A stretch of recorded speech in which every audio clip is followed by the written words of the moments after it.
Assalamualaikum warahmatullahi wabarakatuh. Selamat siang dan welcome semuanya. Selamat datang di acara Indosat Ooredoo Business Connect Webinar. Nama saya Amelia Yahya dan saya senang sekali bisa berada di sini untuk menjadi MC dan moderator di acara yang sangat ditunggu-tunggu dan tentunya juga sangat bermanfaat ini. Bapak Ibu sekalian, tentu hari ini saya juga ingin informasikan bahwa kita semua yang berada di venue telah mematuhi protokol kesehatan karena selain harus memakai masker, kita juga harus semuanya social distancing. Dan semuanya yang di sini juga telah melakukan tes swab antigen dengan hasil yang terkonfirmasi negatif. Nah, Bapak Ibu sekalian, acara Connect Webinar hari ini tentu adalah suatu webinar yang sangat spesial. Kita telah membahas dua sesi diskusi, yaitu yang pertama tadi pagi dengan tema strategi optimalisasi bisnis dengan teknologi monitoring dan analitik cerdas. Dan untuk sesi kedua, diskusi hari ini, yaitu dengan tema solusi service excellence kelola bisnis kesehatan tanpa hambatan. Ya, Bapak Ibu sekalian, hari ini pada sesi kedua kita bersama-sama ingin berdiskusi tentang strategi menjawab peluang dan juga tantangan industri rumah sakit agar layanan kesehatan masyarakat bisa lebih baik dan juga lebih efektif lagi.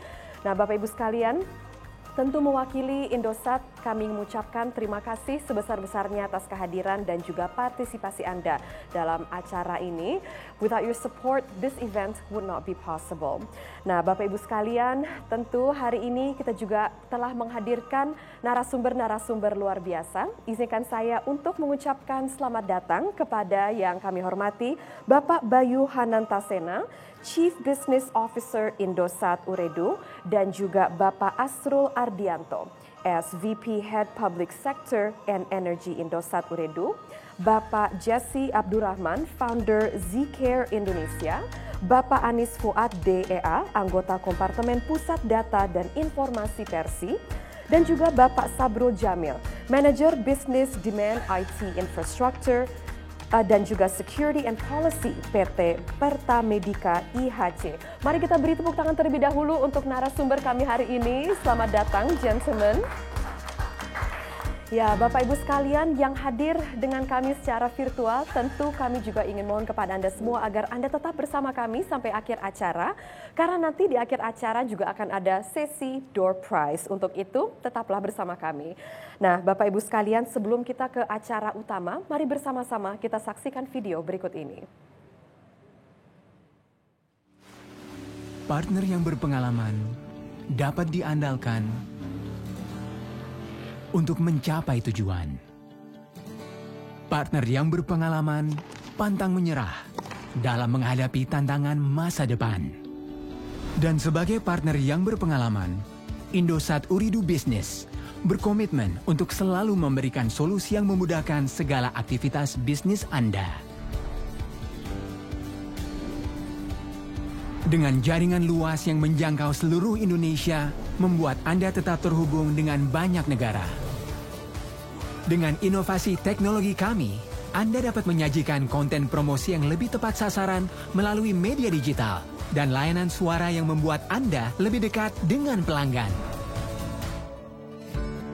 Indosat Ooredoo Business memfasilitasi kampus di Indonesia menjadi Smart Campus yang memudahkan untuk memantau aktivitas dan jaringan kampus melalui dashboard sistem informasi. Kami berkontribusi mendukung pemerintah dalam program Smart City di Indonesia agar monitoring situasi kota dan aktivitas masyarakat semakin lancar. Semua kemudahan teknologi ini dapat meningkatkan performa bisnis Anda sehingga berjalan lebih fleksibel, kapan, dan di mana saja.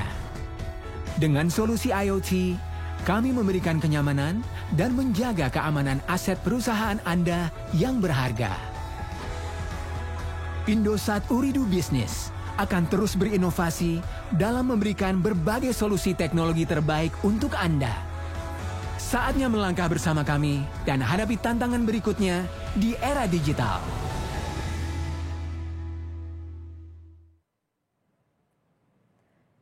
Dan selanjutnya saya akan persilakan Bapak Bayu Hanantasena, Chief Business Officer Indosat Ooredoo untuk menyampaikan kata sambutannya. Bismillahirrahmanirrahim. Assalamualaikum warahmatullahi wabarakatuh. Selamat siang, salam sehat dan sejahtera untuk kita semua.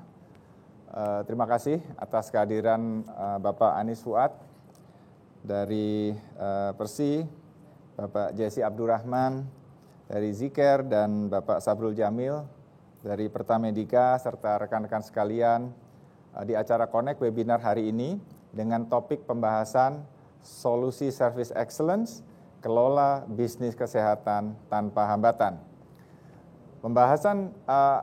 Pembatasan aktivitas masyarakat di tengah pandemi COVID-19 masih memberikan dampak besar termasuk pada sektor pelayanan kesehatan. Terdapat perubahan perilaku konsumen di mana kini masyarakat cenderung memiliki kekhawatiran mendatangi rumah sakit atau klinik untuk menghindari terpapar virus COVID-19.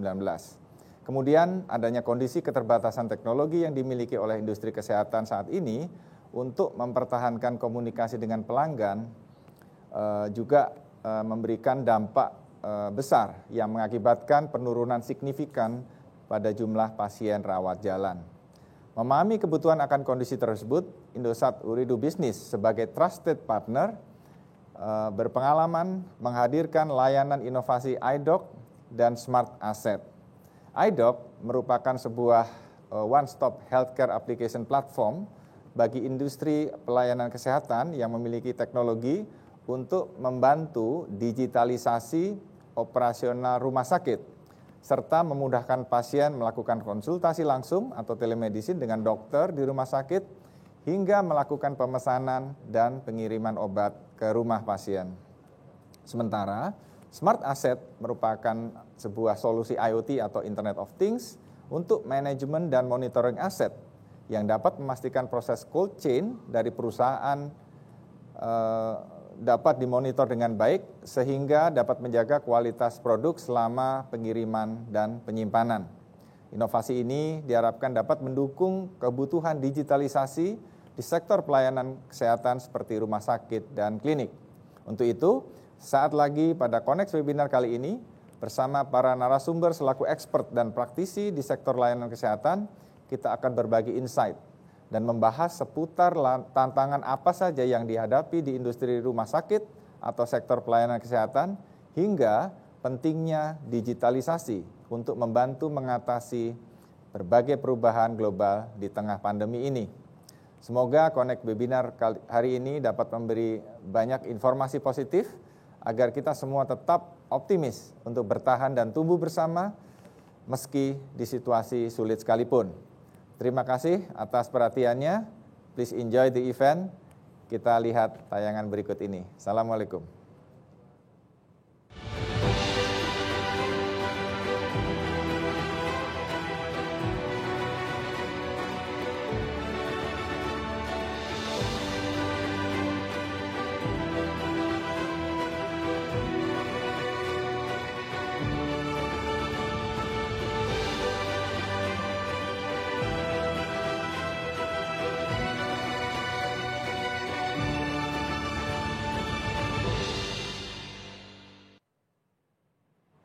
Dari pemaparan Pak Bayu dan juga dari video tadi bisa kita lihat dan juga mengerti bersama ya bahwa layanan iDoc ini adalah sebagai one-stop healthcare application platform bagi industri layanan kesehatan yang memiliki teknologi yang bisa membantu digitalisasi operasional rumah sakit dan juga mengurangi resiko masyarakat terpapar penyakit ataupun virus, memfasilitasi kebutuhan konsultan pasien dan dokter, dan tentunya juga efisiensi biaya operasional. Bapak Ibu sekalian, di sisi pengguna iDoc nantinya di tahap awal mereka dapat merasakan fitur utama yaitu konsultasi langsung telemedicine dengan dokter di rumah sakit melalui aplikasi iDoc.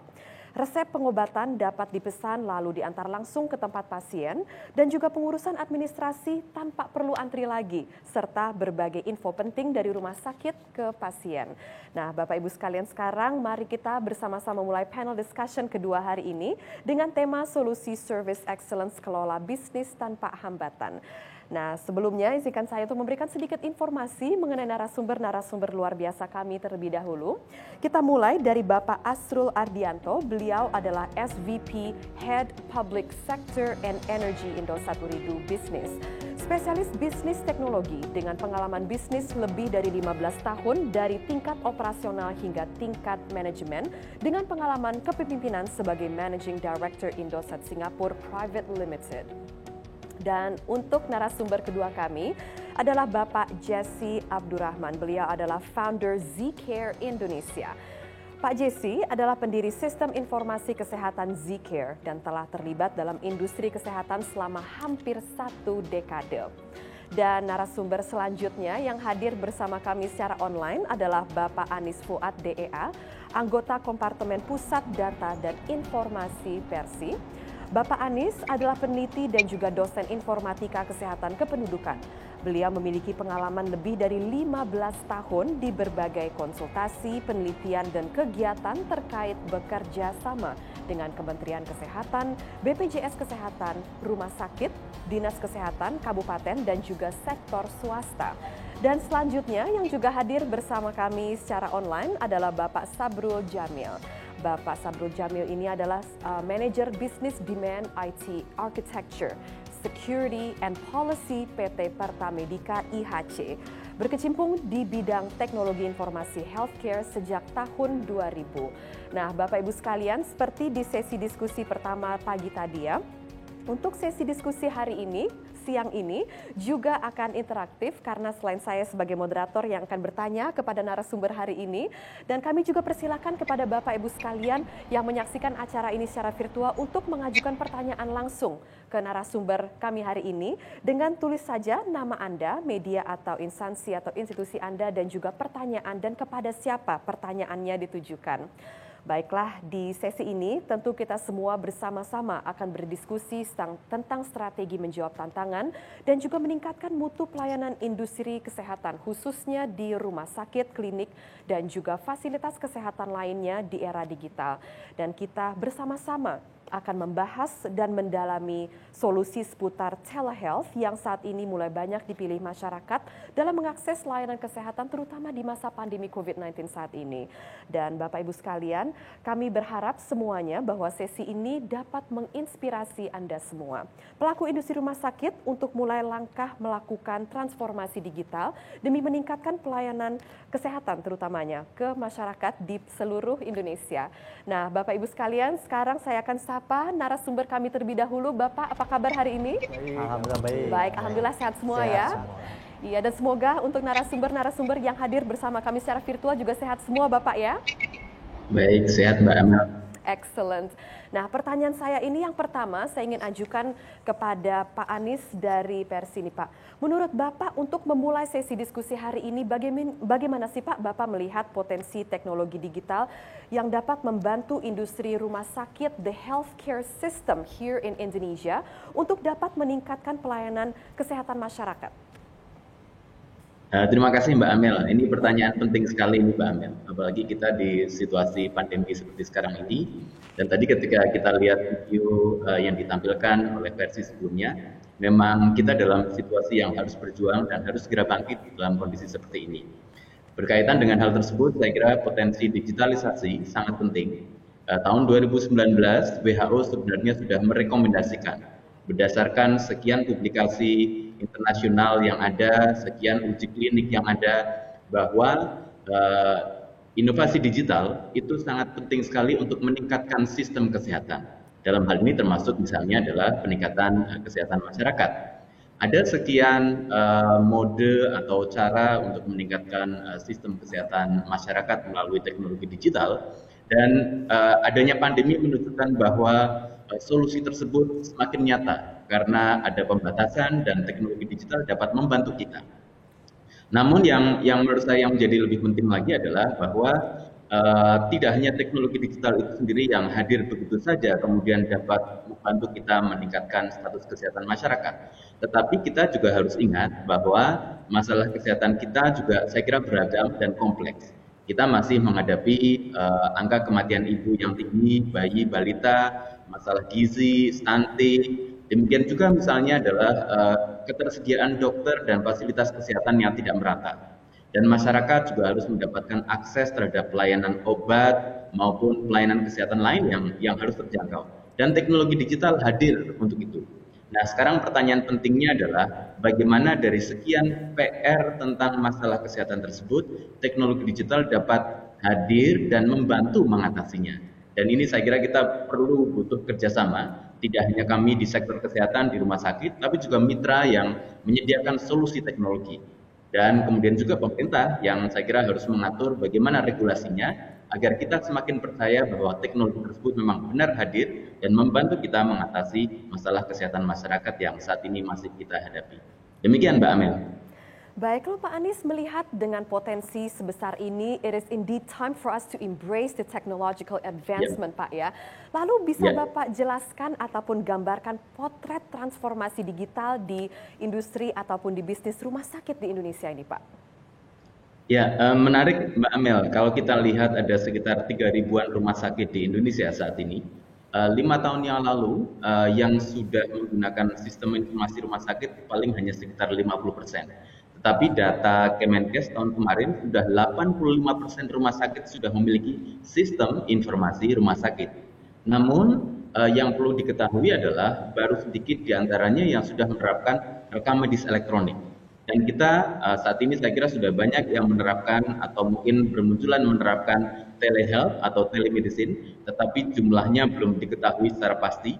Justru saya kira mungkin dari sesi ini kalau ada sekian pertanyaan teman-teman dari rumah sakit yang melaporkan bagaimana mereka menggunakan telehealth, bagaimana mereka menggunakan sistem pendukung keputusan, bagaimana mereka menerapkan berbagai sistem berbasis IoT atau wearable devices yang dapat digunakan untuk berkomunikasi dengan pasien. Ini saya kira nanti dapat kita lihat dari interaksi dengan para peserta. Dan itu saya kira dapat menunjukkan bahwa contoh untuk berkomunikasi secara digital sebenarnya bisa hadir dan dapat dilakukan di Indonesia.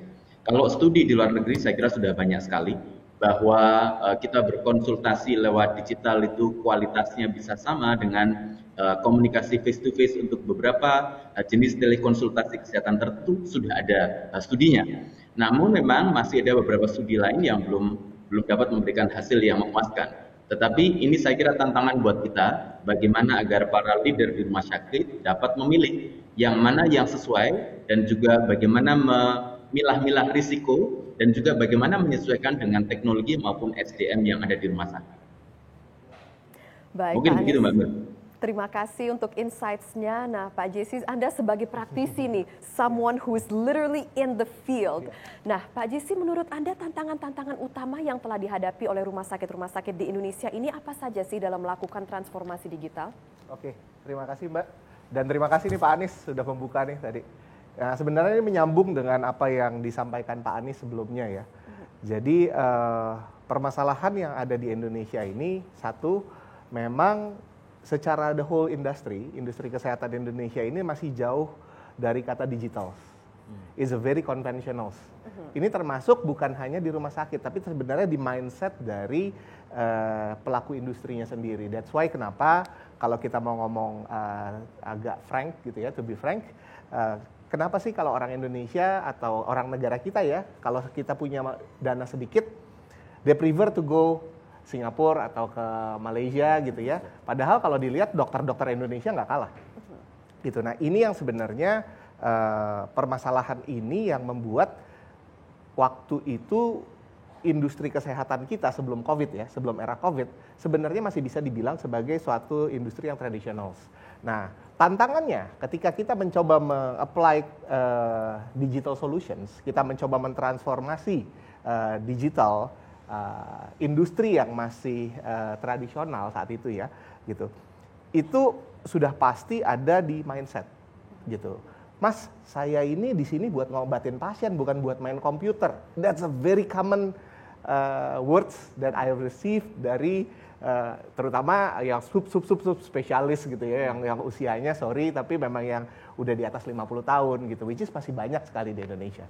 Nah, ini sebenarnya lebih ke arah mindset dari SDM-nya, di mana digital literacy kita di antara healthcare givers ini memang masih perlu ditingkatkan supaya kita bisa compete. Tapi ya alhamdulillah dengan terjadinya COVID ini, justru sekarang terbalik.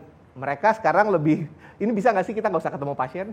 ini bisa nggak sih kita nggak ngelihat kertas gitu, bisa nggak sih semuanya digital gitu. Nah ini yang sekarang justru angin ini ada blessing in disguise-nya, artinya bahwa dengan adanya COVID ini kita sekarang sudah ada keinginan, sudah ada push factors dari internal manajemen rumah sakit untuk bertransformasi ke arah yang lebih digital gitu. Memang masih jauh dari ideal, tapi sudah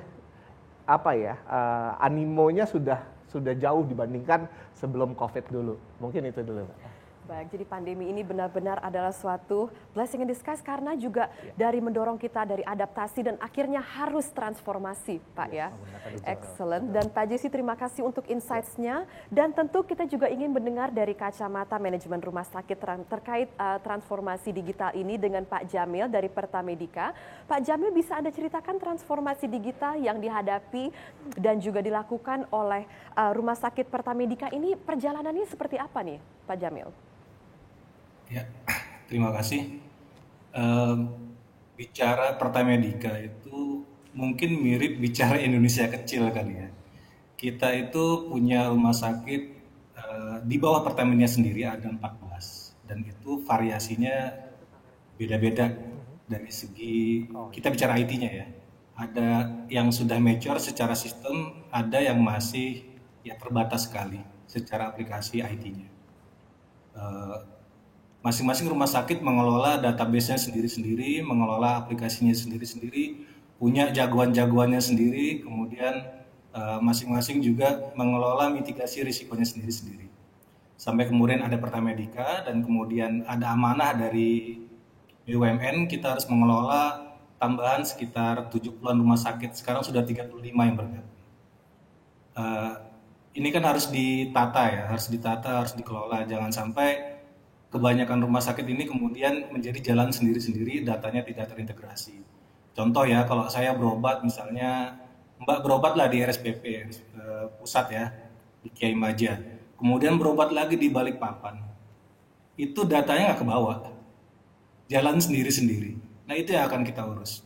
Nah melihat kondisi seperti ini, maka dari manajemen kami menetapkan satu visi dan misi. Ya, di dalamnya ada integritas data ya, ada ketahanan data nasional ya, bahasa-bahasa manajemen lah. Nah, saya dari IT menerjemahkannya, kami dari IT menerjemahkannya menjadi roadmap. Ada IT master plan di mana kita ngebenahin itu semua.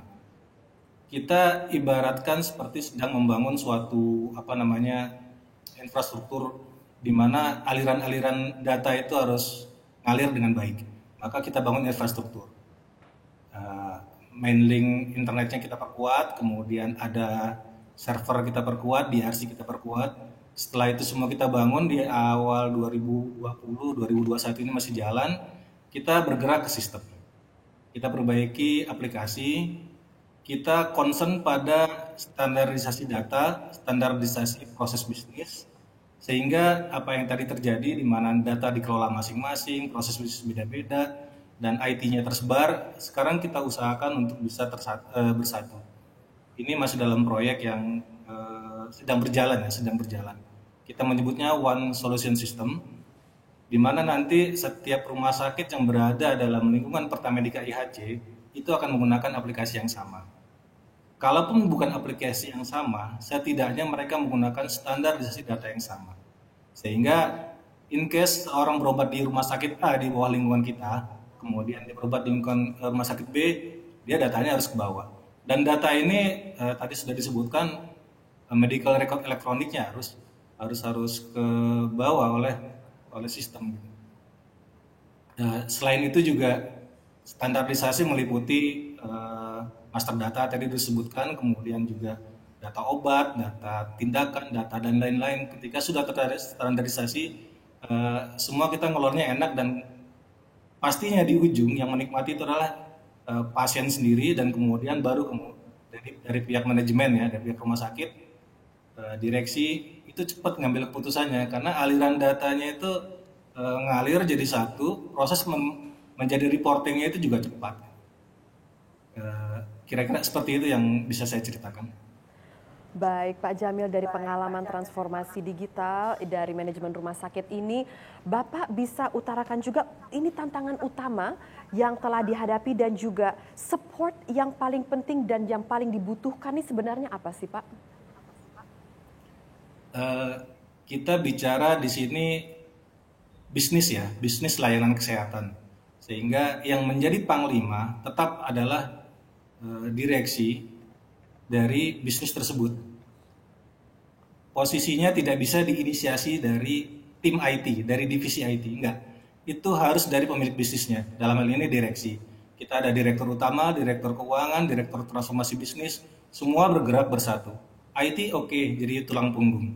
Nah, kita menggunakan 3 pilar, yaitu teknologi, people, and process. Tiga-tiganya harus jalan. Kami dari IT, jadi tulang punggung untuk backbone teknologinya, tapi proses juga harus distandardisasi, di mana teman-teman dari business owner, dari medical, itu turun semuanya merapikan standar proses bisnis. Dan di sisi lain, people juga harus di-upgrade, di-upskill. Tadi dari Zikir sudah sampaikan kan, kita di sini ngurus pasien, bukan ngurus entry data. Nah itu kita harus edukasi. Di Pertamedika itu ada dokter yang udah subspesialis yang mereka juga nggak mau nyentuh komputer, tapi ada juga yang muda-muda yang begitu semangat gitu, pakai touchscreen, pakai gadget yang apapun mereka akan ladenin. Nah itu harus kita kelola. Baik, seperti itu. Dan kalau jalannya dari direksi, dari manajemen, saya yakin ngalir ke bawahnya akan lebih mudah. Seperti Baik. itu, Mbak. Terima kasih Pak Jamil untuk pemaparannya, dan Pak Asrul tentu sebagai perusahaan teknologi Indosat Ooredoo ini kan memiliki banyak sekali expertise dan juga pengalaman dan trust dalam transformasi digital di berbagai industri. Nah, salah satunya ini kan adalah di bidang industri rumah sakit, Pak ya. Lalu apakah ada strategi yang berbeda gitu untuk melakukan transformasi digital di dunia rumah sakit ini, dan strateginya seperti apa? Terima kasih Mbak Amel pertanyaannya. Jadi kami di Indosat Ooredoo, khususnya di Indosat Ooredoo Business ini yang menghandle enterprise customer, tentunya kami punya pengalaman dari lebih dari sekitar 2.000 customer enterprise yang menjadi customer kami, dan itu menjadi basic pengalaman kami dalam membantu segmen bisnis enterprise maupun di public sector untuk melakukan digital transformation atau transformasi digital. Nah, ini yang kami coba bawa, dan tentunya untuk yang di segmen healthcare ini yang masuk dalam public sector ini, yang menarik adalah ini adalah bisnis, tapi juga ini adalah layanan gitu. Nah, ada beberapa hal yang menjadi fundamental di dalam proses digital transformation ini yang tidak jauh berbeda dengan di sektor yang lain. Yang pertama tentunya adalah bagaimana visi dan misi atau strategi layanan dari rumah sakit atau dari industri kesehatan ini yang nanti akan diterjemahkan menjadi roadmap IT. Itu yang tadi yang disampaikan oleh dari Pak Sabirul dari Pertamedika, sangat persis sekali. Artinya sangat tepat sekali bahwa prosesnya itu vision and mission-nya dulu. Ya. Setelah itu dari roadmap IT, dari roadmap IT itu nanti kita akan prioritaskan. Nah itu metodologinya kurang lebih sama dengan industri yang lain. Nah kami di Indosat menyediakan solusi yang merupakan ingredient dari solusi-solusi dalam roadmap IT yang tadi gitu. Jadi kami punya solusi yang merupakan co-creation dengan stakeholder di industri yang menjadi solusi siap pakai. Dan yang ketiga adalah tentunya bisnis model yang menjadi hal yang menarik. Artinya tidak hanya harus investasi di depan, tapi juga bisa menggunakan model OPEX model, dan banyak sekali bisnis model yang bisa mempermudah adaptasi solusi ini. Gitu. Jadi dari sisi metodologi kami punya pengalaman dari lebih dari 2.000 enterprise customer, kemudian dari metodologi IT juga kita bisa adopt khususnya di industri kesehatan ini, dan yang terakhir adalah fleksibilitas di bisnis model. Baik, itu kurang lebih. Terima kasih Pak Asrul untuk pemaparannya, dan sekarang saya akan kembali kepada Pak Jamil dari Pertamedika. Nah Pak Jamil, membicarakan soal transformasi digital di industri rumah sakit ini, tentu kita tidak bisa lupa dengan yang namanya fenomena telehealth ini. Nah, fenomena telehealth ini berkembang pesat sekali saat pandemi COVID-19 ini sejak tahun lalu karena banyak masyarakat yang enggan ke rumah sakit sekarang ini karena mereka takut dengan resikonya pergi ke rumah sakit, dengan mungkin takut tertular dengan pasien lain dan sebagainya. Nah, dari Pak Jamil sendiri bagaimana nih pandangannya melihat fenomena telehealth sekarang ini? Iya. Jadi tadi saya cerita kita sempat susun yang namanya roadmap ya. Kita bikin roadmap dan di tengah-tengah kita menyusun roadmap, tiba-tiba pandemi terjadi. Ya kan? Roadmap itu kan planning besar. Kita mau bicara tentang telehealth itu ada dalam roadmap, tapi nggak sekarang-sekarang. Ya, telemedicine nggak sekarang-sekarang. Tiba-tiba terjadi pandemi, kita belum bicara IoT, maka dari direksi, dari marketing juga melihat bahwa di luaran sudah banyak yang menggunakan ini.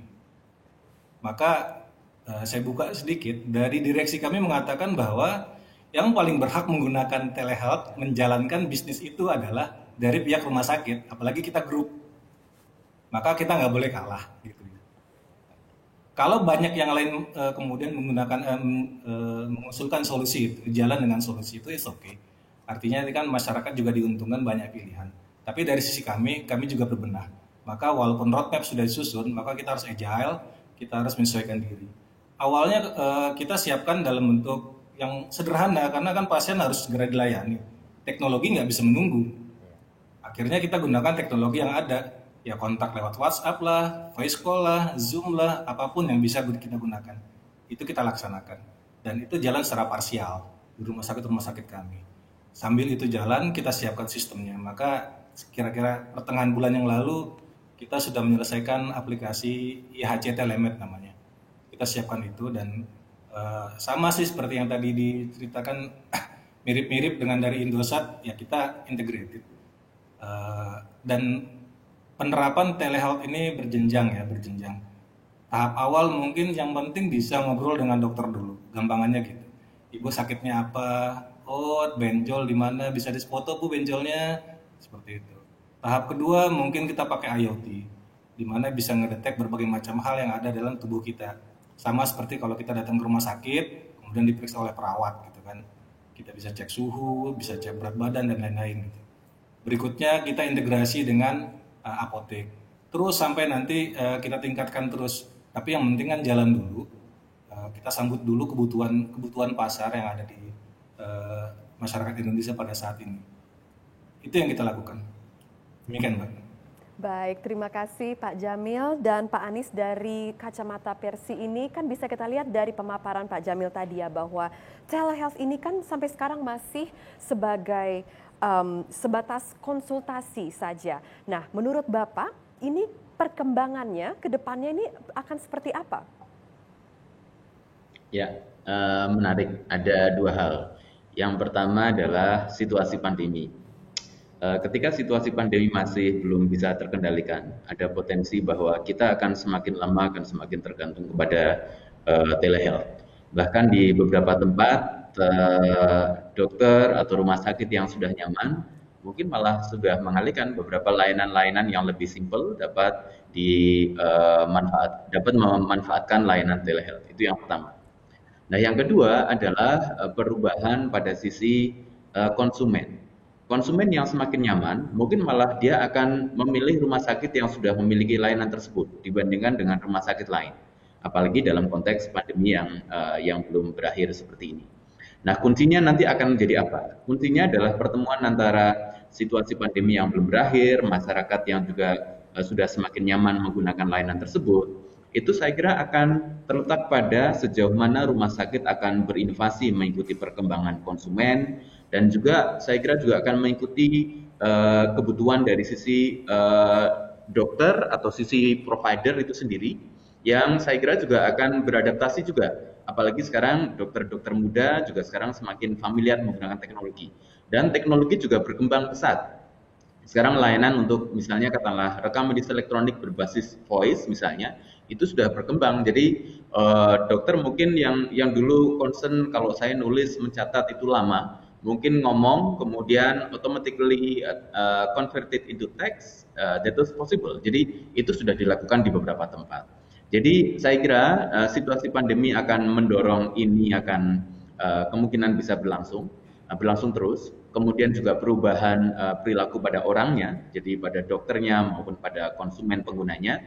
Nah, saya kira mempertemukan ini akan tergantung kepada manajemen, tetapi ada satu pendorong menurut saya yang akan lebih luar biasa lagi, akan mendorong itu semuanya menjadi possible dan akan continue dan sustain. Apa itu? Regulasi. Saat ini regulasi pemerintah baru bicara tentang telemedicine antar fasilitas pelayanan kesehatan. Belum ke telemedicine yang direct to consumer, karena baru diatur melalui surat edaran. Nah, kalau regulasi semakin kuat, BPJS juga dapat memberikan kompensasi kepada dokter atau rumah sakit yang memberikan layanan telemedicine. Ini saya kira akan boom, perkembangan industri akan semakin baik. Kemudian teknologi pengembangan inovasi-inovasi baru juga berkembang pesat, dan riset tentang bagaimana model telehealth yang lebih cocok di tempat kita, karena di Indonesia itu beragam, ada daerah yang sangat susah, sampai sekarang mungkin teknologi digital itu masih sangat terbatas, tetapi saat ini juga Kominfo sedang menguji cobakan 5G di beberapa kota besar. Nah, ini yang saya kira kombinasi semua itu akan sangat menentukan arah telehealth ke depan. Demikian Pak Amir. Baik, terima kasih Pak Anies. Namun Pak Anies, soal kebimbangan di seputar telehealth ini kan di satu sisi telehealth ini kan bisa membuka akses kesehatan bagi masyarakat yang lebih luas. Namun di satu sisi juga telehealth ini kan juga men-skip atau menghilangkan pemeriksaan fisik yang selama ini menjadi gold standard dalam penegakan diagnosis. Nah, Pak Anies, apa pandangan Anda mengenai hal ini dan juga bagaimana kita bisa menjaga keseimbangan antara peluang dan juga resiko dan seputar telehealth ini, Pak? Menarik. Ini pengalaman teman-teman di Pertamedica saya kira tadi menunjukkan hal yang menarik bahwa inovasi dalam pelayanan kesehatan membutuhkan clinical champion. Clinical champion kita adalah pimpinan rumah sakit beserta komite medik. Nah, komite medik di rumah sakit di Indonesia kan setiap rumah sakit ada komite mediknya. Nah, komite medik saya kira mengacu kepada asosiasi profesi. Jadi kalau misalnya dokter penyakit, spesialis penyakit jiwa punya asosiasi sendiri, dokter bedah punya asosiasi sendiri. Nah, ini yang saya kira perlu kita dorong. Teman-teman klinik saya kira mungkin perlu perlu memperhatikan lebih lanjut, mengkaji lebih lanjut, dan kemudian melihat teknologi telekesehatan yang mana yang terbukti sudah cost efektif dari sisi biaya, kemudian juga terbukti secara clinical efficacy itu juga bermanfaat dalam pelayanan klinik. Nah, ini yang kemudian kita adopt sehingga setiap asosiasi klinik kemudian merekomendasikan. Contoh misalnya katalah, kalau misalnya untuk yang kelompok penyakit tertentu, image yang seperti ini yang dibolehkan dengan standar resolusi sekian untuk penyakit kelompok yang mana. Tapi kalau kelompok penyakit yang lain mungkin belum. Jadi ada karena ragam penyakit kan beragam, mulai yang sebenarnya relatively simple to be detected sampai yang complicated. Nah, mengidentifikasi sekian jenis penyakit dan itu saya kira kerjasama antara clinical champion dan manajemen itu menjadi penting. Yang kedua adalah assessment tentang what are resources to be needed. Jadi misalnya katakanlah butuh biaya berapa sih? Kemudian investasi kita seperti apa? Kalau ada investasi yang kemudian dapat dimanfaatkan untuk long term, kemudian juga lebih hemat, dan ini saya kira juga akan menjadi pertimbangan yang menarik. Kemudian aspek yang ketiga adalah dukungan manajemen untuk membangun trust kepada tim klinik di rumah sakit. Meskipun sekarang misalnya katakanlah regulasi dari pemerintah belum ada, tetapi dengan pertimbangan berbagai macam studi yang sudah ada, komite medik juga mendukung, manajemen rumah sakit kemudian membuat aturan internal. Nah, aturan internal itu yang saya kira mungkin menjadi jembatan, menjadi kunci trust, karena kita bicara tentang digitalisasi sebenarnya berbagai peraturan dari konteks teknologi digital atau teknologi telekomunikasi sudah mengatakan bahwa teknologi elektronik itu dapat menjadi alat bukti hukum yang sah. Nah, aspek yang kesehatannya kan memang belum. Nah, ini yang saya kira kunci pada manajemen, membuat kerangka hukum paling tidak internal, sehingga teman-teman klinis juga menjadi confidence untuk menggunakan itu, dan secara pertimbangan keuangan juga saya kira oke. Mungkin demikian. Terima kasih Bapak untuk pemaparannya, dan selanjutnya Pak Jesse, tentu kita semua we all agree ya bahwa telehealth ini dapat memberikan kita peluang, and also it's going to push us to grow to a bigger scope untuk dapat meningkatkan dan juga memberikan layanan kesehatan yang lebih baik lagi untuk masyarakat Indonesia yang lebih luas. Nah, Pak Jesse, apakah ada saran gitu untuk industri-industri bisnis rumah sakit agar mereka bisa mengadopsi teknologi ini, telehealth ini, agar mungkin mereka bisa mengadopsinya lebih baik lagi, Pak? Oke. Mungkin sebelum saya direct menjawab ke situ, saya mau sedikit menambahkan aspek dari telehealth ya, melengkapi apa yang tadi Pak Anies sampaikan. Ya. Sebenarnya ketika kita ngomong bicara telehealth, yang harus disadari itu bukan sekedar ada video platform, terus dokter bisa keteliat pasiennya, lihat ngobrol, Pak Dok saya sakit perut kemarin salah makan gitu misalnya atau apa, kemudian ujungnya meresepkan gitu ya. Sebenarnya when we talk about telehealth, yang harus menjadi concern adalah continue of care-nya. Di mana ketika pasien di treatment di telekonsultasi atau telehealth platform, ketika pasien tersebut masuk ke fasilitas kesehatan, ini data yang diagregat dari platform telehealth itu bisa ikut terbawa. Nah, permasalahannya adalah datanya bentuknya kayak apa.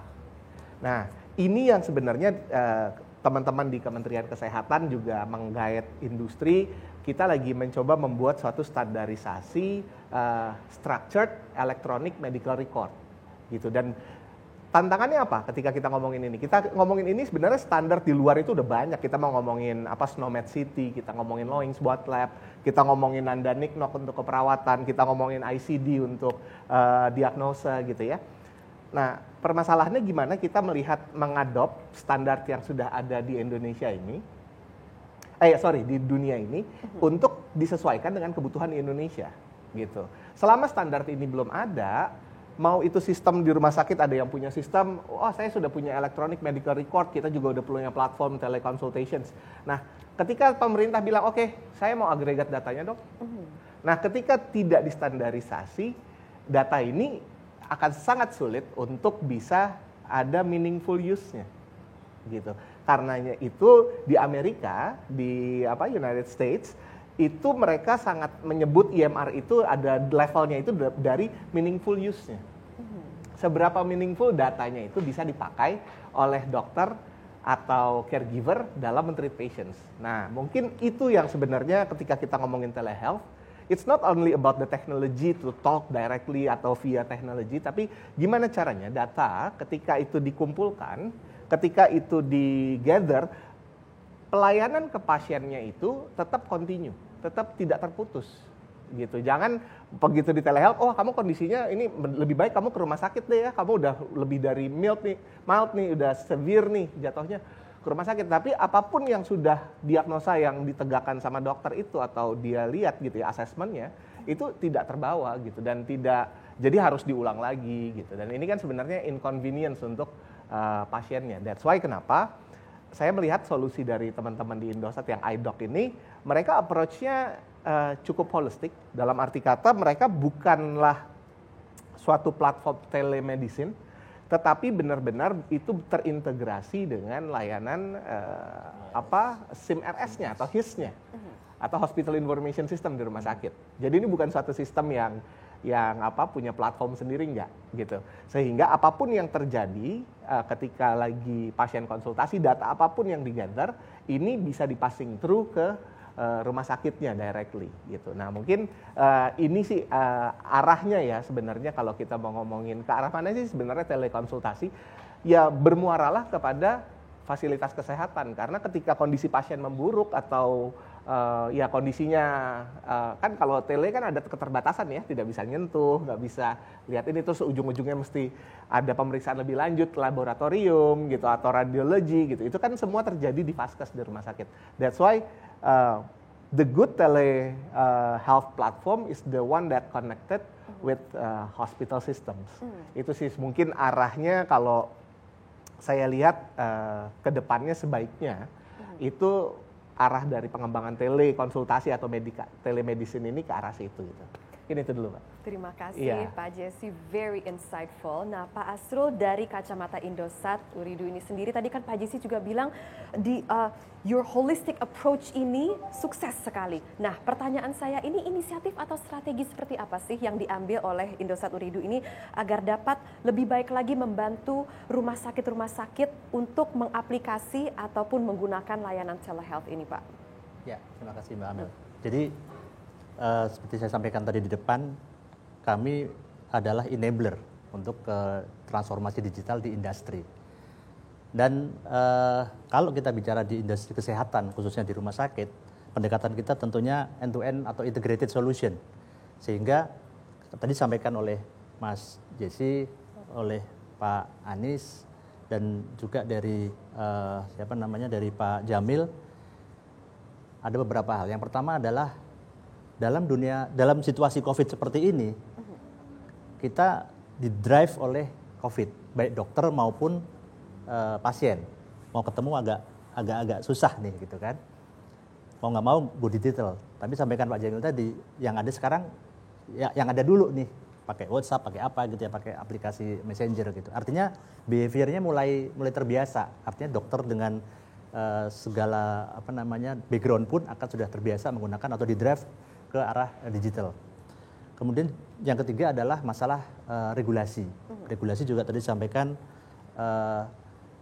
pelan-pelan regulasinya juga sudah mulai kebentuk, juga sesuai dengan standar nasional akreditasi, juga ada salah satunya di electronic medical record, juga mendrive rumah sakit supaya semua itu terrecord dalam satu sistem informasi. Nah, kami di Indosat, kami menciptakan solusinya itu, membuat solusinya tadi secara end-to-end. Khusus untuk yang telehealth ini, kami ada solusi iDoc, yang itu sebenarnya tidak hanya sekedar telemedical atau telehealth, tapi juga sebenarnya solusi end-to-end yang bisa diintegrasikan dengan sistem informasi manajemen rumah sakit. Dan yang paling penting adalah solusi e-health atau iDoc ini targetnya adalah dari pemilik bisnis atau dari unit layanan kesehatan, yaitu rumah sakit maupun klinik. Jadi tadi juga disampaikan oleh Pak Anies bahwa dari proses ini adalah di rumah sakit, by rumah sakit. Nah ini yang jadi titik penting kami, karena rumah sakit dan dokter dan klinik ini yang menjadi key player dalam proses bisnis di penyediaan kesehatan. Sehingga fokus kami adalah solusinya memang sediakan khusus untuk rumah sakit maupun klinik. Itu yang menjadi titik beratnya. Sehingga tadi disampaikan oleh Pak Jesse juga, karena mereka adalah key playernya, ya mau nggak mau solusinya memang harus mengadres kebutuhan di segmen itu. Itu kurang lebih. Terima kasih Pak Asrul. Lalu Pak Anies, saya ada pertanyaan nih, bagaimana sih menurut Bapak untuk menjaga layanan kesehatan, menjaga kualitasnya nih dalam mengimplementasi telehealth? Baik, nah ini menjaga mutu itu memang sesuatu yang menjadi pegangan prinsip dalam pelayanan kesehatan. Sehingga dalam konteks menjaga mutu ada dua pihak. Yang pertama adalah eksternal, jadi ada orang yang memastikan bahwa kita menjaga mutu dengan baik. Kemudian yang kedua adalah dari sisi internal kita sendiri, baik dari manajemen maupun dari sisi profesi itu sendiri. Apapun profesinya di sistem kesehatan, baik klinisi, penunjang medik dan lain-lain. Nah, dua hal ini, eksternal dan internal, saya kira juga harus dibangun untuk memastikan bahwa mutu pelayanan yang berbasis digital itu juga dalam tanda kutip levelnya sama dengan pelayanan yang non digital. Nah, oleh karena itu saya kira kunci utama dalam hal ini saya kira adalah bagaimana misalnya sistem akreditasi kita itu juga sudah memasukkan komponen digitalisasi dalam menjaga mutu, termasuk apakah ukuran-ukuran telehealth yang baik, yang bermutu, yang risikonya rendah, yang pasiennya tetap safety, itu sudah tersedia. Itu yang pertama. Kemudian dalam konteks menjaga mutu semacam itu, tentu saja misalnya dalam hal ini, misalnya rumah sakit, komisi akreditasi rumah sakit misalnya, tentu saja juga harus memiliki kesepakatan bersama, memiliki aturan, dan kemudian juga aturan tersebut juga dipahami secara bersama-sama oleh para surveyor. Sehingga surveyor ketika mengevaluasi mutu di rumah sakit, termasuk misalnya kalau telehealth sudah menjadi bagian komponen yang dipantau kualitasnya, itu juga akan memiliki kriteria dan cara penilaian yang sama. Kemudian yang kedua, dari sisi internalnya rumah sakit, baik tenaga kesehatan atau ya apapun profesinya, ini yang saya kira yang juga menarik adalah bagaimana asosiasi profesi juga mulai mengenalkan teknologi digital dan mendukung pelayanan kesehatan. Mulai dari proses mendiagnosis, menegakkan diagnosis treatmentnya sampai seterusnya, itu sudah ada panduannya. Nah, sehingga dua hal ini kalau misalnya bersama-sama, ini saya kira akan menjadi kombinasi yang baik. Tinggal yang ketiga, Indonesia kita tahu, kita 90, mungkin sudah 85% masyarakat kita di-cover oleh BPJS Kesehatan, hampir seluruh rumah sakit juga menjadi mitra BPJS Kesehatan. Nah, kalau misalnya menjaga mutunya itu juga dijamin dari sisi keuangannya, nah ini akan menjadi kombinasi yang pas. Ini yang saya kira mungkin struktur mutunya itu memang harus bersama-sama. Nah, kalau misalnya itu misalnya akan bersifat long term, kunci berikutnya adalah di pendidikan. Sehingga kurikulum kita di pendidikan, dokter, perawat, dan tenaga kesehatan lain maupun dosen-dosennya sudah mulai mengenalkan bahwa nanti lulusan kita itu sudah masuk di era digital. Sehingga mereka tidak gagap lagi dan kemudian ketika memberikan pelayanan juga sudah siap dalam situasi ekosistem yang baru. Mungkin demikian Mbak Amel. Baik, terima kasih Pak Anies. Lalu Pak Jamil dari Pertamedika, apakah Bapak ada harapan-harapan gitu yang ingin diutarakan kepada penyedia teknologi ataupun One Hub Trusted Solution ini, Indosat Ooredoo ini agar dalam pengimplementasian transformasi digital terutama telehealth agar lebih baik lagi gitu Pak? Iya. Ke siapa Mbak? Tadi di awal tadi saya sampaikan bahwa fase pertama kita adalah pembangunan infrastruktur. Saya bayangkan itu seperti kita membangun jalan tol ya. Jalanannya harus bagus, mulus, nggak ada macet. Karena nanti lalu lintas data akan berada di sana. Kalau datanya sendiri banyak tapi kemudian jalanannya sempit, jalanannya kemudian banyak hambatan, maka lalu lintas data bakal macet. Bayangkan kalau lagi telehealth konsultasi tiba-tiba jaringan putus, yang kayak gitu-gitu kita antisipasi dulu di awal. Mungkin bagi penyedia jasa teknologi salah satu yang paling penting seperti itu ya, pembangunan infrastruktur jaringan yang terjangkau sampai ke daerah-daerah. Rumah sakit kita sampai di Sorong, sampai di pelosok-pelosok ada rumah sakit kita. Kalau bicaranya Jakarta, Balikpapan mungkin, tapi kalau sudah sampai ke daerah-daerah yang daerah-daerah kilang yang sulit dijangkau, kita mulai ada isu di situ. Nah, sederhananya itu sih Mbak. Baik, terima kasih Bapak. Nah, untuk Pak Jesse ini menurut Bapak bagaimana sih Pak caranya untuk mengimplementasikan atau mengintegrasi telehealth dengan sistem informasi manajemen rumah sakit ini Pak? Oke, ketika kita bicara integrasi ya, sebenarnya ada dua hal yang menjadi faktor kunci, di mana itu adalah kamus datanya atau terminologinya, sama protokolnya. Nah, ketika kita ngomongin yang paling gampang protokol, karena protokol ini sudah ada di dunia yang kita kenal, mungkin kalau praktisi teknologi kesehatan sudah mengenal yang namanya HL7, yang dimana turunannya yang lebih praktis lagi namanya FHIR. Nah, ini protokol adalah protokol yang sama yang dipakai oleh jam pintar kita, mau itu dari Samsung, Apple, dan lain sebagainya, untuk mengirimkan data ke handphone kita, ke perangkat yang lain gitu ya. Itu sebenarnya protokol yang sama. Nah, ini yang makanya kita encourage semua penyedia jasa solusi teknologi kesehatan itu adopt teknologi atau protokol ini untuk bisa exchange data.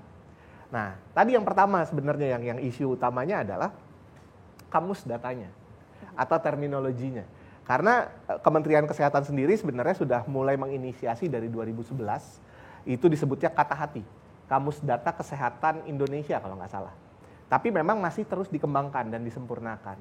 Jadi contoh, kalau mau ngomongin diagnosa deh, kita antara satu rumah sakit dengan rumah sakit yang lain sudah memakai terminologi yang sama. Ketika kita bicara prosedur atau tindakan, Prosedur taken-nya apa? Nah, dari satu rumah sakit dengan klinik yang lain, dengan platform yang lain, itu juga harus disamakan terminologinya. Begitu juga obat, gitu ya. Acetaminophen atau paracetamol, gimana cara menyimpannya di sistem? Apakah pakai aceta atau aceta atau paracetamol atau sanmol atau panadol, whatever gitu. Nah, ini yang sebenarnya perlu distandarisasi. Nah, di sini perannya sebenarnya regulator, dalam hal ini Kementerian Kesehatan, untuk melakukan standarisasi sini. Dan apa yang harus dilakukan sama teman-teman di industri ini untuk mengintegrasikan satu sistem rumah sakit dengan platform telemedicine yang paling gampang gitu ya. Ya berarti mau nggak mau kita adopt teknologi ini gitu. Secara terminologi katanya kita standarkan, secara protokolnya kita pakai hal yang sama gitu. Nah, niscaya kalau ini sudah kita comply, untuk kita ngomongin integrasi, it's a very simple thing after that gitu. Ya mungkin itu ininya. Terima kasih Pak Jesse dan Pak Asrul. Tadi pagi kan dalam sesi diskusinya kita telah membahas mengenai the Internet of Things, teknologi IoT ini. Nah, di antara teknologi IoT ini kan juga adalah sebagai wearable device yang katanya dapat meningkatkan layanan kesehatan untuk pasien terutama. Nah, seperti apa nih sih Pak proses dan pandangan Bapak mengenai hal ini? Jadi mungkin kembali lagi bahwa kami sebagai penyedia atau sebagai enabler untuk transformasi digital di enterprise, itu tentunya solusinya end to end. Salah satunya tadi adalah di IoT, dan IoT sendiri tidak hanya dari sisi things-nya, cuman ke mesin, ke orangnya, tapi melalui wearable device. Artinya kalau sekarang kan kembali lagi di-driven by kondisi COVID ini, pemantauan kesehatan akan jadi lebih sering. Ibaratnya mungkin teman-teman di sini sudah seringlah tiap berapa jam kita ngecek saturasi oksigen kita berapa gitu kan. Itu jadi hal yang common gitu. Nah, itu juga terus kemudian juga heart rate kita berapa. Nah, itu hal-hal yang simpel itu yang bisa kita lakukan melalui wearable device. Itu menjadi sesuatu yang bisa dilakukan tanpa harus melakukan checking, yang itu mempermudah juga dari tugas dari tenaga medis. Nah, itu kami juga ada solusi untuk melakukan atau menyediakan solusi wearable device itu untuk mempermudah dalam pemeriksaan atau checking kondisi. Dan saya kira juga di masyarakat sudah menjadi common gitu, kita menggunakan wearable device, dan itu akan secara data akan menjadi data yang memperkaya analisa dari tenaga medis. Dan tentunya kalau kita hubungkan dengan solusi iDoc tadi, data-data tadi juga menjadi data yang memperkaya dari analisa gitu. Kami juga punya solusi big data juga untuk melakukan analisa dari wearable device, dari touch point yang sensor-sensor yang ada yang bisa digunakan oleh pasien, dan itu juga bisa dilakukan pemeriksaan secara lebih akurat. Kurang lebih seperti itu. Baik, terima kasih Pak Asrul, terima kasih untuk pemaparannya. Dan Bapak Ibu sekalian, sekarang kita akan masuk ke sesi tanya jawab atau Q&A session dari audience. Namun sebelum kita masuk ke sesi Q&A session, saya ingin mengajak Bapak Ibu sekalian untuk mengisi survei dengan link yang akan kami tampilkan di layar atau di screen. Ya, Bapak Ibu sekalian, untuk mengisi survei inilah linknya, www.surveymonkey. Nah, di sini Anda bisa mengisi surveinya. Terima kasih. Nah, Bapak Ibu sekalian, selanjutnya saya akan bacakan pertanyaan-pertanyaan yang diajukan dari audiens kami yang menyaksikan acara ini secara virtual. Untuk pertanyaan pertamanya.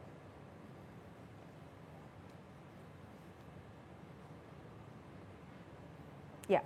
Ini dari Nova, Asosiasi Apotek Indonesia, dan pertanyaan ini diajukan untuk Pak Asrul.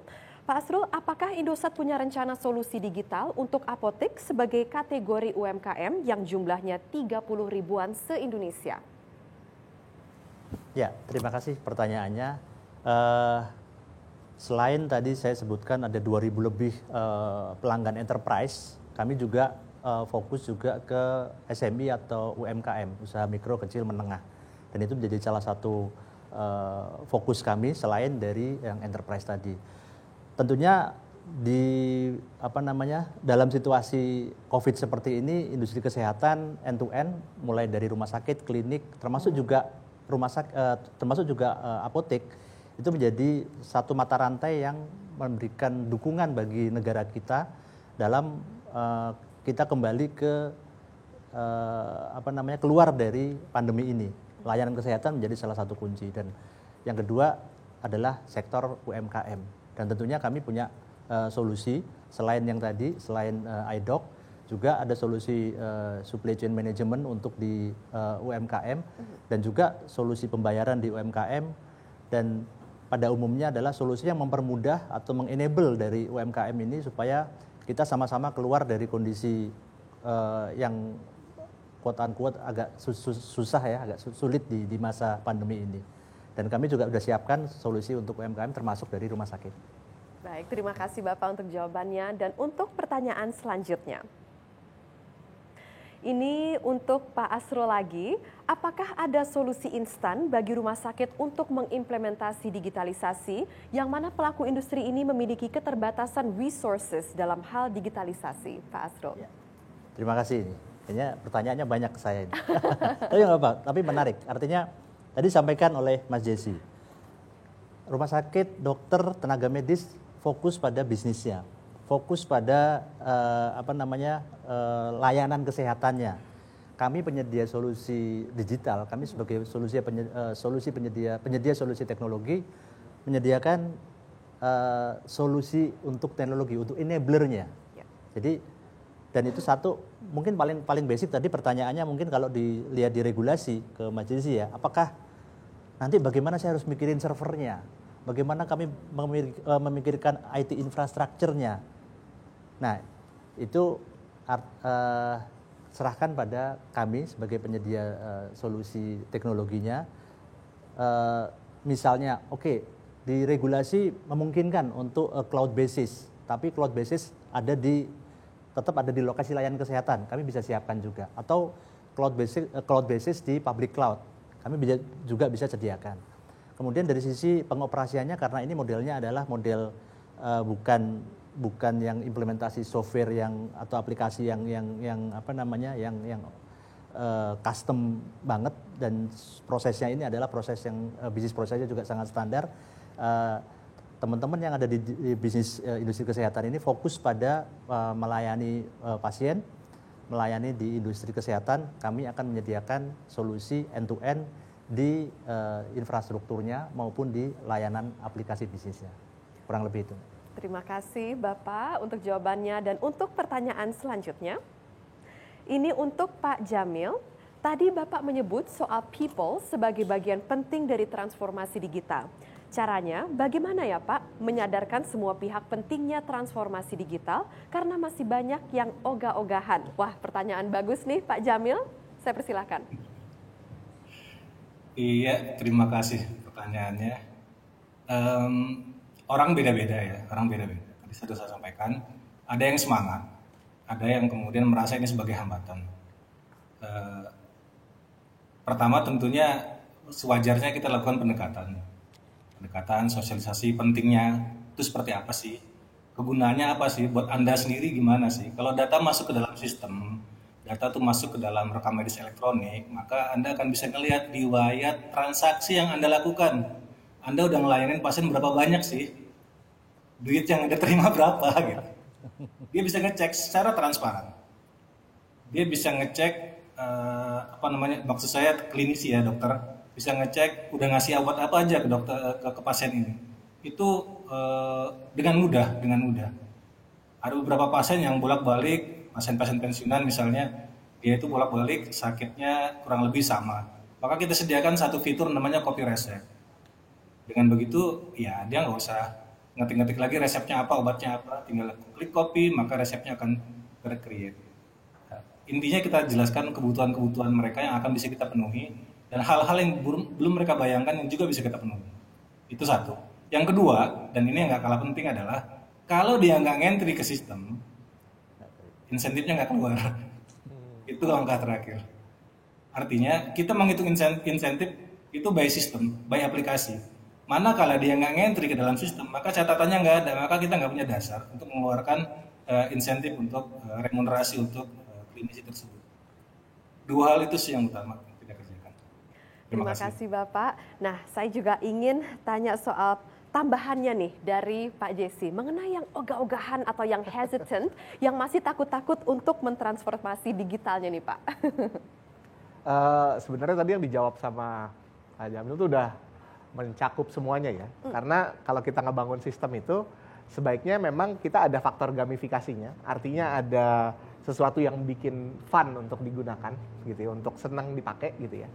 Jadi di situ kita mesti memikirkan UI UX yang state of the art. Terus habis itu ya kayak tadi kalau pasien dokter jantung tuh paling gampang kita convince. Kenapa? Biasanya dia akan ngabisin waktu 15 menit cuma buat nulis resep. Tapi once dia pakai e-prescriptions gitu ya, e-prescribing modulnya, itu otomatis bisa ada templatingnya gitu. Nah itu akan meningkat dari yang tadinya 15 menit jadi cuman mungkin let's say 30 detik gitu ya. So more time to spend with the patients gitu ya untuk discuss, untuk apa gitu. Nah itu satu. Terus yang kedua memang benar. Kalau tadi sempat saya dengar di Pertamedika itu bahwa direktur rumah sakit itu adalah panglima, that's very true. Karena kekuatan manajemen rumah sakit itu yang menentukan kesuksesan transformasi sistem atau bukan. Nah ini yang sering ditanyakan ke saya tuh mindsetnya ketika orang misalnya mau ketemu kita gitu ya, Zcare, oh kita mau pakai Zcare gitu ya. Nah selalu saya bilang bahwa kita tuh bukan vendors. Kenapa? Apa bedanya gini? Kalau mereka mindsetnya vendor, itu nanti sampai ya udah kan saya udah bayar kamu yang isi dong datanya, gitu. That's a very wrong perceptions. Karena itu ketika ketemu rumah sakit selalu saya bilang bahwa kita ini adalah pabrik Lamborghini. Kita sediakan Anda mobil Lamborghini. Saya akan ajarkan kamu cara nyetirnya mobil Lamborghini, tapi saya bukan supirnya, karena nggak enak mobil semewah itu untuk 2 seat saya pakai supir gitu ya. Nah itu yang selalu mindset yang kita coba approach ke rumah sakit bahwa you have to do it because this is part of your job. We are here to provide the solutions, tapi at the end of the day you are the user gitu. Nah itu sih sebenarnya mungkin salah satu strategi ya. Yang bagus sekali, terima kasih. Nah, selanjutnya ini adalah pertanyaan untuk ketiga narasumber dan ini untuk Pak Anies terlebih dahulu. Apakah akan ada standarisasi atau regulasi untuk inisiatif dan cara teknologi terkait layanan kesehatan? Misalnya yang sebelumnya silo menjadi lebih terbuka dan ini untuk Pak Asrul, bagaimana strategi penyedia teknologi untuk terkait security, integrasi dan juga integrity data? Dan untuk Pak Jesse, mohon pencerahan terkait penggunaan dan implementasi IoT dan AML di bidang kesehatan dari sisi teknologi. Nah, kita mulai dari Pak Anies terlebih dahulu. Ya, terima kasih pertanyaannya. Saya dari Persi ya, kalau regulasi kan Kementerian Kesehatan. Tapi sekedar menjawab saja dari apa yang saya tahu. Peraturan tentang rekam medis ini kan memang sudah lama ya, tahun 2008. Dan saat itu digitalisasi belum masif seperti sekarang. Dan kita dengar Kementerian Kesehatan sedang merevisi Permenkes 269/2008 tentang rekam medis. Nah ini yang kita tunggu semestinya. Bagaimana agar peraturan yang baru, saya kira juga mengadopsi perkembangan digitalisasi dan perkembangan kemungkinan bahwa rekam medis itu juga terminologinya juga disesuaikan. Dulu kalau kita konteksnya rekam medis itu kan isi milik pasien, tetapi tersimpannya di fasilitas pelayanan kesehatan. Tetapi kalau masih menggunakan model manual, ini kan mengaksesnya juga susah. Belum lagi yang berhak diakses hanya resume medis. Dan untuk mengaksesnya juga butuh waktu, prosedur, dan lain-lain. Itu kayak semacam lagu itu ya, yang bisa mencintai tapi tidak bisa memiliki. Kita udah di rumah sakit, datanya ada tapi untuk aksesnya susah. Itu kalau paradigma lama. Nah, paradigma baru saya kira rekam medisnya juga mestinya juga harus mengadopsi bahwa sistem digital itu juga sudah sah di depan hukum. Nah, tinggal bagaimana aturan-aturannya, standarnya. Tadi Mas Jesse menyebutkan protokolnya seperti apa, data standarnya bagaimana. Itu yang kita harapkan akan muncul dalam peraturan menteri tentang rekam medis elektronik. Di samping itu saya kira yang juga diperlukan adalah perubahan terminologi atau perkembangan terminologi tidak hanya rekam medisnya saja menjadi elektronik, tetapi juga meluas rekam kesehatan. Karena rekam kesehatan itu bicara tentang berbagai macam data tadi yang Pak Asrul cerita. Saya di rumah itu ngukur saturasi, saya di rumah bisa ngukur tensi tekanan darah saya bisa ngukur tentang aktivitas fisik saya sehari jalan berapa langkah dan lain-lain. Ini semuanya bisa dilakukan sendiri di rumah atau mereka juga mengisi kuesioner di rumah. Ini kan sebenarnya data yang dimiliki oleh pasien tetapi tidak dikonfirmasi oleh dokter atau fasilitas pelayanan kesehatan. Yang mengkonfirmasi atau memvalidasi adalah alat. Jadi ini adalah namanya rekam kesehatan. Nah, ini saya kira banyak data rekam kesehatan atau generated health data, jadi data yang dihasilkan oleh pasien atau oleh orang kesehatan itu di rumah banyak sekali. Nah, ini yang saya kira regulasi kalau mengarah ke sana, nanti kita akan melihat era di mana data kesehatan semakin banyak dan kita mungkin akan melihat konteks real world evidence, jadi data yang dikumpulkan tidak semata-mata dari fasilitas pelayanan kesehatan, tapi di luar fasilitas pelayanan kesehatan, itu juga dapat dimanfaatkan oleh dokter, memantau dari jauh, memantau dari rumah sakit. Jadi konsep hospital without wall itu sebenarnya mestinya perlu diadopsi dalam regulasi yang baru. Nah, pendekatan regulasi yang mungkin proses penyusunannya lama, mungkin perlu pendekatan-pendekatan baru. Teman-teman di UGM misalnya mengusulkan pendekatan regulatory sandbox yang juga digunakan oleh OJK agar proses regulasi itu bisa lebih mudah, lebih cepat, progresif dan juga mengadopsi teknologi tetapi tetap dalam kerangka aturan-aturan regulasi dan keamanan untuk siapapun. Mungkin gitu Mbak Amel. Makasih. Terima kasih Pak Anies, dan untuk speaker selanjutnya kami persilakan untuk menjawab pertanyaannya untuk Pak Asrul.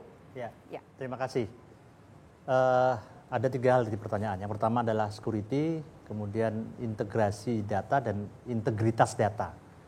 Yang pertama security dulu ya. Security dulu, kami tentunya sebagai end-to-end solution provider, sebagai digital enabler, security yang perlu kita jadi referensi adalah standar security itu sendiri. Ada banyak standar security dan salah satunya misalnya ISO 27001 yang menjadi standar kita dalam menyediakan semua layanan. Aspek security itu menjadi aspek pertama yang kita consider sebelum kita membuat satu layanan. Itu yang pertama. Artinya datanya ada di mana, disimpan disimpan di mana, siapa yang bisa mengakses dan flow datanya seperti apa. Itu tentunya aspek security sesuai dengan standar security kita. Kemudian yang kedua masalah integritas data dan integrasi data. Tentunya kalau bicara kita dengan integrasi data maupun integritas data, bagaimana data dalam sistem telehealth atau dalam sistem manajemen informasi rumah sakit ini ada, kita lihat jadi journey-nya karena berangkatnya adalah dari tadi elektronik rekam medis maupun juga tadi rekam kesehatan. Nah, yang berperan penting di sini adalah protokol dalam hal bagaimana data itu diinput, atau kalau misalnya diambil dari alat, bagaimana sensor atau wearable tadi itu referensi datanya atau protokolnya sama gitu. Jadi itu pentingnya protokol di situ, artinya standar gitu. Nah, once itu sudah ada, tentunya pada saat integrasi dengan sistem lain, misalnya dari telehealth ke MIRS ataupun ke sistem yang lebih besar pada saat antar rumah sakit mempertukarkan datanya, itu akan lebih mudah. Jadi yang protokol adalah kata kunci untuk proses integrasi dan integritas data itu sendiri. Di sampingnya tadi security, kalau security tentunya standar ya.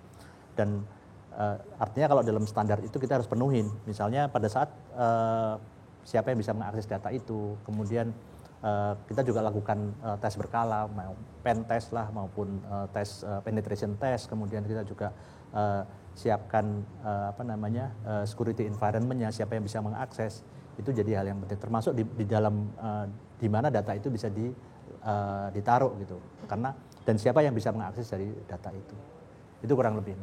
Terima kasih Pak Asrul dan Pak Jesse, kami persilakan. Oke.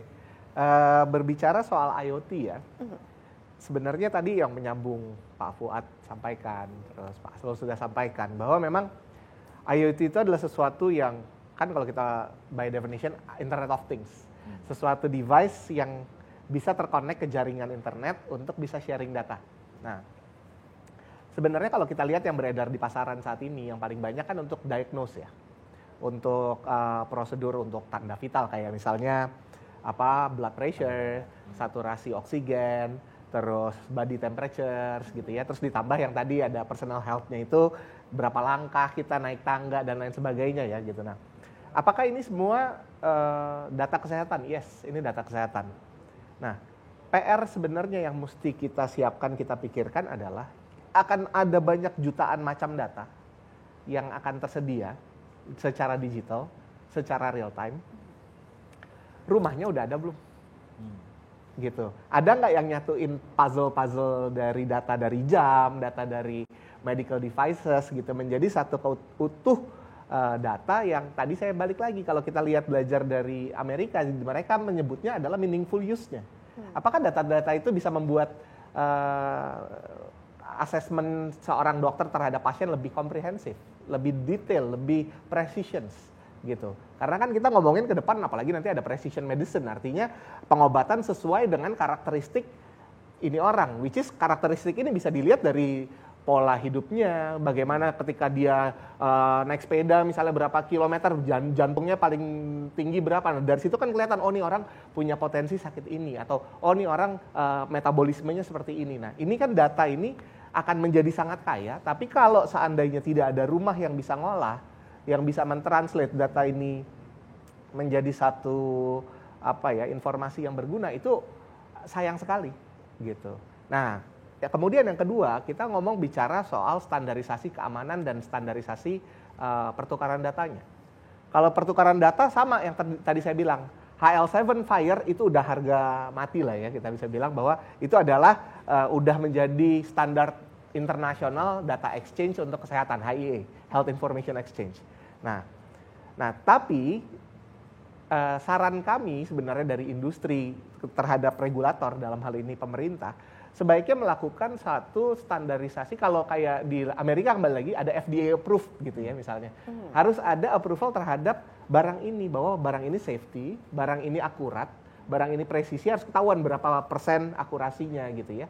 Karena ketika kita bicara ngomongin presisi data di medis, itu deviasinya harus benar-benar nggak boleh gede gitu. Bisa aja cuman slightly different monitornya nggak bisa nangkap gitu ya, sensornya, itu bisa berakibat fatal gitu. Nah, ini sebenarnya yang perlu juga diregulate ketika kita bicara ngomong IoT, Mbak. Gitu. Jadi aspek-aspek pertukaran data, aspek keamanan dari si perangkat ini, kemudian aspek meaningful use-nya. Gimana menyambung puzzle-puzzle ini jadi satu gambar yang bisa memberikan gambaran tentang kondisi si orang ini. Gitu. Terima kasih Pak Jesse untuk pemaparannya. Dan untuk pertanyaan selanjutnya, ini dari Dr. Ardi. Nah, untuk Bapak Asrul dan juga Pak Anies, pengembangan digitalisasi rumah sakit terkenal perlu biaya besar, butuh SDM yang kompeten, supplier yang paham dunia pelayanan kesehatan, belum lagi harus pengenalan kepada publik oleh marketing digital dan juga sosial media. Lalu apa solusinya? Kita mulai dari Pak Asrul terlebih dahulu. Ya, terima kasih. Ini pertanyaan sangat menarik ini, karena ujung-ujungnya kan di komersial. Tapi kalau saya tadi sebutkan di depan adalah fleksibilitas di bisnis model. Ya. Nah, itu yang menjadi kata kunci bagaimana kita bisa memberikan solusi yang adaptable terhadap industri kesehatan. Jadi secara bisnis model sangat fleksibel, dan juga pengenalannya juga parsial, artinya tidak langsung full stack gitu ya. Tapi juga bisa untuk rumah sakit yang ini fokus pada area ini, misalnya telehealth dulu. Ada juga fokusnya ke area rekam medis dulu. Ada juga solusi-solusi yang lain, misalnya di ERP atau di departemental support systemnya, information systemnya. Nah, itu yang menjadi kata kunci supaya solusinya visible dengan bisnis model juga yang fleksibel, sehingga tadi biaya tidak menjadi masalah. Tapi kembali lagi, kalau kita tarik lebih ke atas lagi, harus kembali lagi tadi strategi bisnis atau strategi layanan dari rumah sakit yang diterjemahkan menjadi roadmap IT. Yang itu komandannya adalah dari manajemen rumah sakit. Dari roadmap IT itu akan ada fokus. Fokus saya di area ini dulu. tapi fokus tadi tidak terlepas dari gambar besarnya. Nah itu mungkin yang membuat implementasi akan jauh lebih ringan dibandingkan mulai dari mana sih gitu. Itu kurang lebih. Baik, terima kasih Bapak. Dan selanjutnya untuk Bapak Anies, kami persilakan Bapak dengan pemaparannya.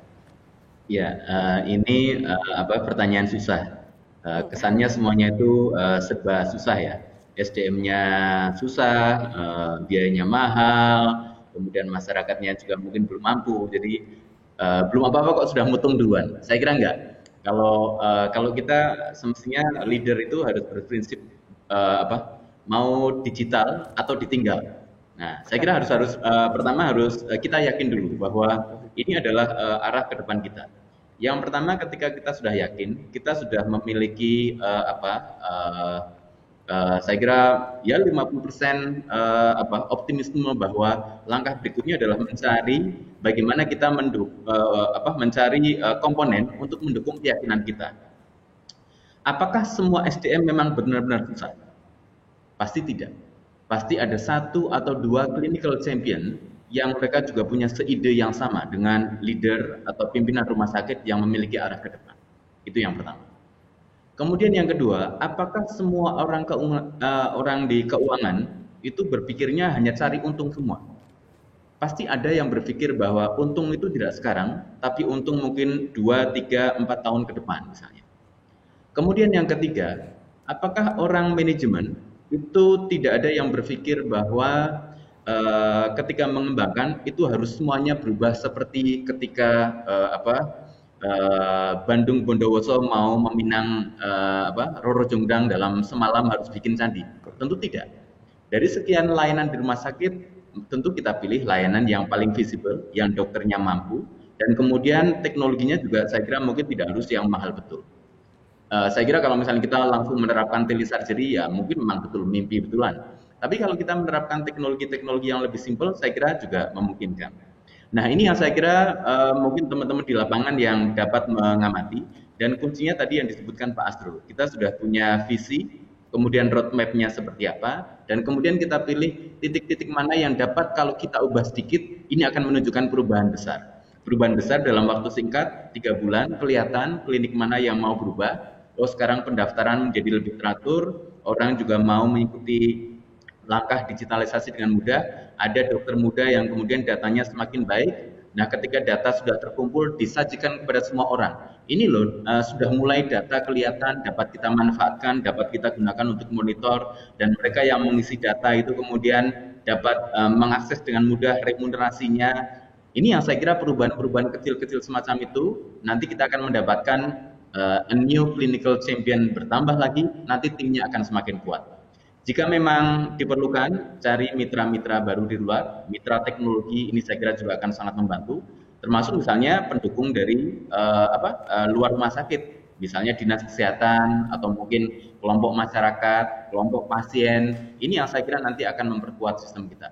Saya yakin insya Allah teman-teman di rumah sakit dapat berkembang dan semakin maju dengan adanya digitalisasi dan tentu saja dengan strategi-strategi yang tepat. Terima kasih Mbak Amit. Terima kasih Pak Anies, dan selanjutnya saya akan persilakan kepada semua narasumber untuk memberikan closing statement-nya. Mungkin kita bisa mulai dari Pak Anies terlebih dahulu. Mungkin saran-saran Bapak untuk para pelaku industri, Pak Anies. Pelaku industri saya kira ada 2, industri kesehatannya maupun industri yang mensupport kesehatan. Kalau teman-teman industri kesehatan saya kira yang pertama, jika belum memulai dengan digitalisasi, kita dapat belajar kepada teman-teman di industri kesehatan yang sudah memulai digitalisasi karena sudah ada.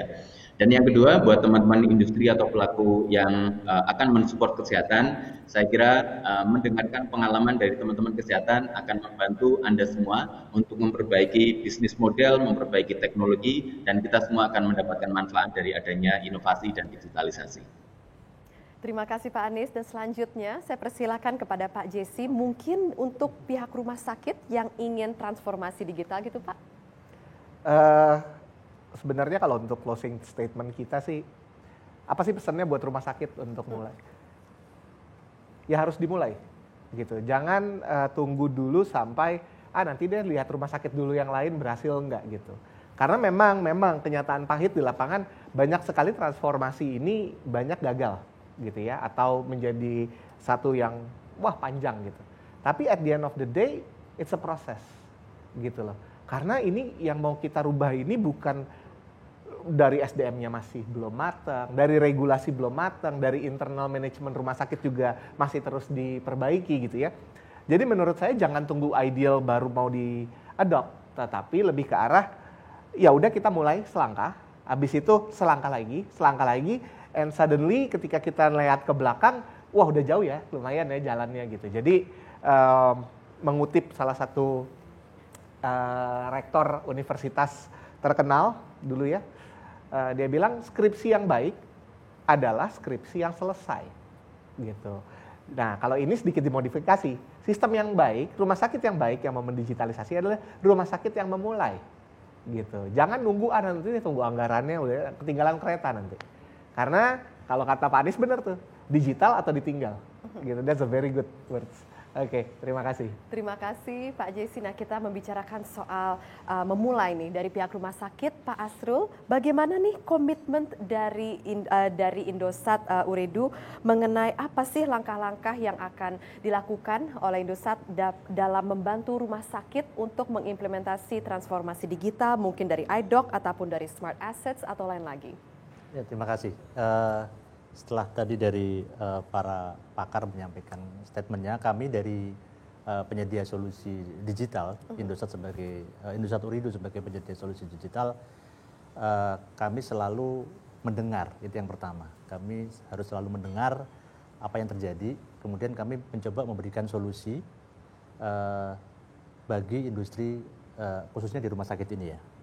Dan kami secara end-to-end solusi cukup lengkap, mulai dari infrastruktur IT, infrastruktur telekomunikasi, jaringan juga kita perluas, kita juga sudah lolos ULO, uji layak operasi untuk 5G, kemudian coverage jaringan juga kami terus perluas, dan juga solusi di business application termasuk di dalamnya adalah aplikasi bisnis untuk rumah sakit ini.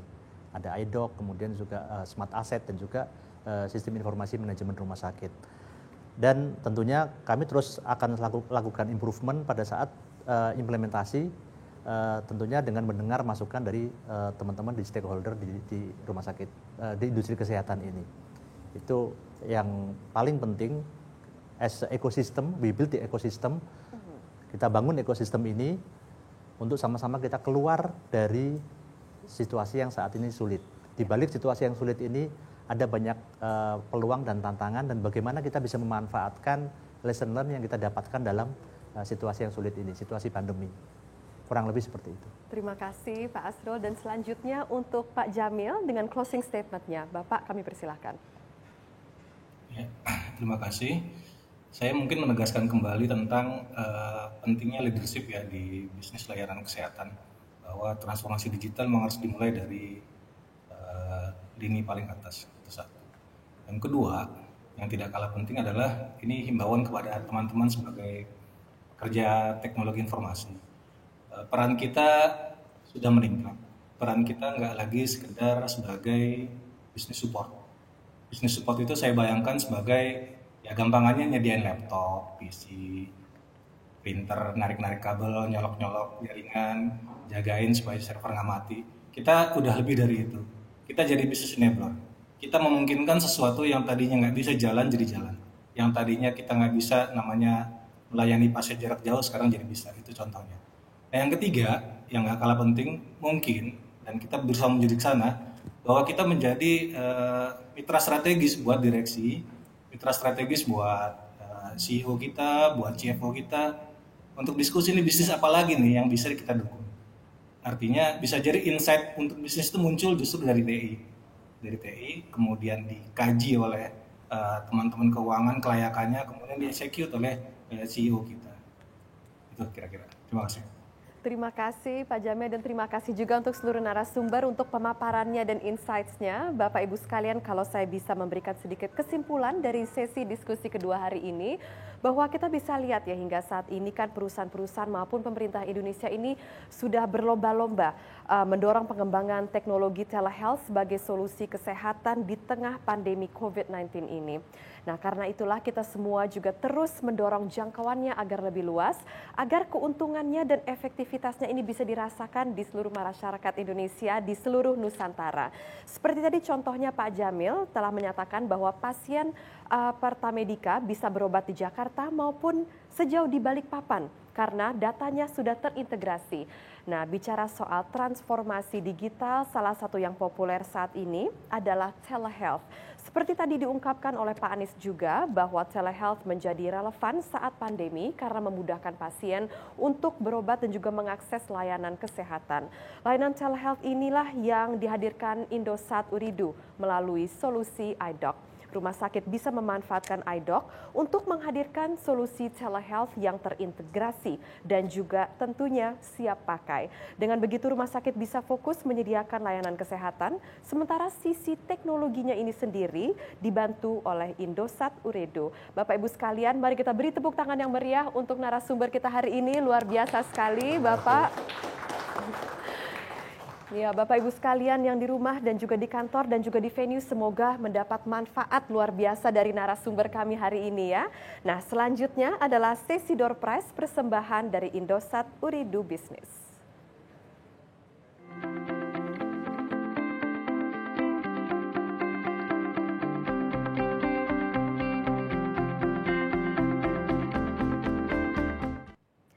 Bapak Ibu sekalian yang kami cintai, Indosat Ooredoo Business tentu memberikan apresiasi kepada Bapak Ibu sekalian yang menyaksikan acara hari ini dengan sebuah voucher belanja digital untuk 3 orang pemenang beruntung. Dan sekarang kita akan countdown bersama. Nah, nanti akan ada nama 3 pemenang. Nah, saya akan countdown. 3, 2, 1, and start. And stop. Nah, waduh.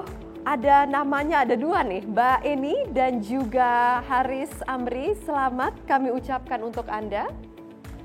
Nah, sepertinya ada 1 nama yang terulang. Nah, kalau gitu kita akan ulang sekali lagi ya. 3, 2, 1. Oke, kita akan menunggu organizer untuk memutar. Tadi sudah ada 2 nama, namun karena ada 1 nama yang terulang 2 kali, kita akan ulang 1 kali lagi untuk 1 pemenang lagi yang memenangkan door prize sesi diskusi hari ini. Dan tentunya event hari ini luar biasa sekali ya, karena tadi untuk sesi pertama kami sudah membahas mengenai teknologi IoT atau Internet of Things, dan untuk sesi kedua ini kita fokus dalam dunia telehealth dan tentunya persembahan Indosat Ooredoo yaitu iDoc, Pak ya. Iya, terima kasih Bapak. Dan tentunya di tema solusi Service Excellence kelola bisnis kesehatan tanpa hambatan hari ini, semoga Bapak Ibu sekalian mendapat manfaat yang luar biasa dari narasumber-narasumber kami hari ini. Hopefully you've gained many insights from our speakers. Dan oke, sekarang kita mulai untuk sesi door prize untuk memilih 1 pemenang lagi. 3, 2, 1, and start. And stop. Oke, Mas Haris, selamat. Haris Amri, selamat, Anda telah memenangkan hadiah door prize dari kami. Nah, Bapak Ibu sekalian, mari kita beri tepuk tangan sekali lagi untuk para narasumber kami hari ini dan juga pemenang door prize dan semuanya yang berada di venue. Nah, Bapak Ibu sekalian, terima kasih atas partisipasi dan juga kehadirannya dalam sesi pertama di Indosat Ooredoo Business Connect webinar, yaitu untuk sesi kedua hari ini, solusi Service Excellence kelola bisnis kesehatan tanpa hambatan. Bapak Ibu sekalian jangan lupa untuk terus update informasi dari Indosat Ooredoo Business di website kami, yaitu indosatooredoo.com/business, atau follow kita juga di Facebook dan juga di Instagram dan di LinkedIn kami di Indosat Ooredoo Business, dan tentunya follow juga di Twitter kami @IndosatBusiness. Terima kasih sekali lagi kami ucapkan atas kehadiran dan juga partisipasinya. Without your support, this event would not be possible. Terima kasih dan sampai jumpa.